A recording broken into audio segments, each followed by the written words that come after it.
বন্ধুসকল নমস্কাৰ আশা কৰোঁ আপোনালোক সকলো কুশলে আছে বন্ধুসকল আজি আপোনালোকৰ সৈতে এই সময়ত জনাবলৈ লৈ আছো চাওক কৰ্মচাৰীসকলৰ ফেমিলি পেঞ্চনক লৈ আন এখন নতুন আৰু গুৰুত্বপূৰ্ণ অফিচ মেমৰেণ্ডাম শেহতীয়াকৈ প্ৰকাশ হৈছে বন্ধুসকল ইনফৰমেশ্যনটোৰ বিষয়ে অৱগত হোৱাৰ লগে লগে আপোনালোকক জনাবলৈ যত্ন কৰিছো আৰু দেৰি নকৰাকৈ মূল ইনফৰমেশ্যনটো আপোনালোকৰ সন্মুখত আনিবলৈ লৈ আছো চাওক কৰ্মচাৰীৰ সন্তান তথা ভাই ভনীয়েও পাব ফেমিলি পেঞ্চন লগতে ফেমিলি পেঞ্চনৰ কেইবাটাও গুৰুত্বপূৰ্ণ বিষয় সামৰি শেহতীয়াকৈ অফিচ মেমৰেণ্ডামখন প্ৰকাশ কৰা হৈছে বন্ধুসকল কেইবাটাও গুৰুত্বপূৰ্ণ ইনফৰমেশ্যন ইনক্লুড কৰা হৈছে আপোনালোকে বুজি পোৱাকৈ সহজ সৰলকৈ আপোনালোকক জনাবলৈ যত্ন কৰিম এইখিনিতে আপোনালোকক এটা সৰুকৈ অনুৰোধ কৰিছো যদি প্ৰথমবাৰৰ বাবে এই ভিডিঅ'টো আপুনি চাই আছে তেনেহলে অনুগ্ৰহ কৰি অকণমান সময় উলিয়াই চেনেলটোৰ আন ভিডিঅ'সমূহটো এবাৰ চকু ফুৰাব যদি ইনফৰমেশ্যনসমূহ ভাল লগা বুলি অনুভৱ কৰে তেনেহলে চেনেলটো সাবস্ক্ৰাইব কৰি হাতত ৰাখিব আগলৈকো এনেকুৱা কিছুমান গুৰুত্বপূৰ্ণ ইনফৰমেশ্যন আপোনালোকে পলকতে পাই থাকিবলৈ সক্ষম হ'ব তে বন্ধুসকল এতিয়া আহিছো শেহতীয়াকৈ যেটো ইনফৰমেশ্যন প্ৰকাশ হৈছিলে ফেমিলি পেঞ্চনক লৈ যে কৰ্মচাৰীৰ সন্তান তথা ভাই ভনীও পাব ফেমিলি পেঞ্চন আৰু লগতে ফেমিলি পেঞ্চনৰ কেইবাটাও গুৰুত্বপূৰ্ণ বিষয় ইনক্লুড কৰা হৈছে বন্ধুসকল আপোনালোকক মই প্ৰথমতে অফিচিয়েল যিখন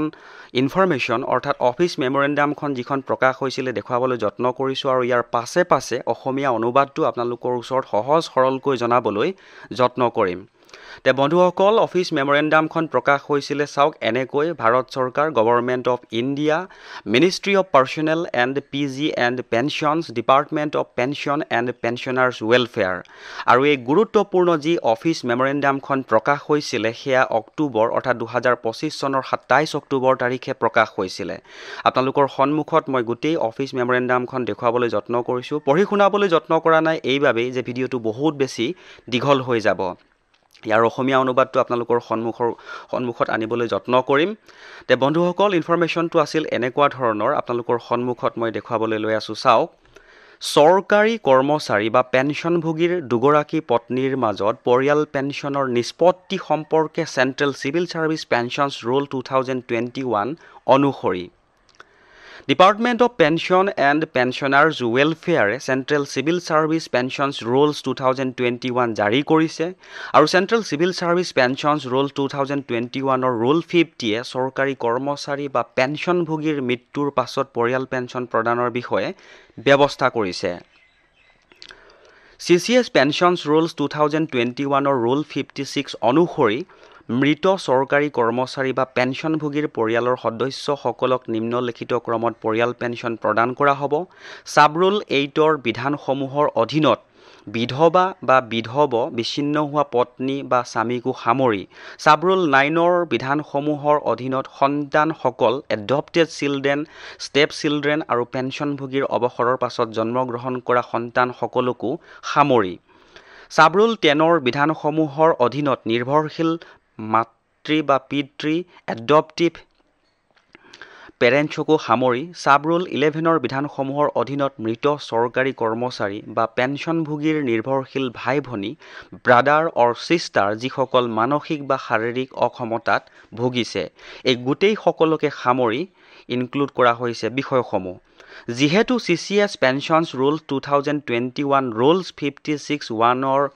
এক্সপ্লেনেশ্যনত কোৱা হৈছে যে এই নিয়মৰ উদ্দেশ্য উইডো বা উইডোৱাৰৰ শব্দৰ অৰ্থ হ'ব মৃত চৰকাৰী কৰ্মচাৰী বা পেঞ্চনভোগীৰ সৈতে আইনীভাৱে বিবাহিত পত্নী বা স্বামী এইখিনিতে আপোনালোকক জনাবলৈ লৈছো যে এই যিখিনি কাৰা ৰঙেৰে মই হাইলাইট কৰিছো এইখিনি আটাইতকৈ বেছি গুৰুত্বপূৰ্ণ ইনফৰমেশ্যন 4 নম্বৰ পইণ্টটো যিহেতু CCS পেঞ্চনছ ৰুলছ 2021 ৰ ৰুল 58 চিত কোৱা হৈছে যদি মৃত কৰ্মচাৰী বা পেঞ্চনভোগীৰ এগৰাকীৰো অধিক বিধৱা জীয়াই থাকে তেন্তে পৰিয়াল পেঞ্চন সমান অংশত বিধৱাসকলক প্ৰদান কৰা হ'ব আৰু কোনো বিধৱাৰ মৃত্যু বা অযোগ্যতাৰ কাৰণে তেওঁৰ অংশ তেওঁৰ সন্তান বা সন্তানসকলক প্ৰদান কৰা হ'ব যিসকলে সাব ৰুল 9 ত উল্লেখিত যোগ্যতাৰ চৰ্ত পূৰণ কৰে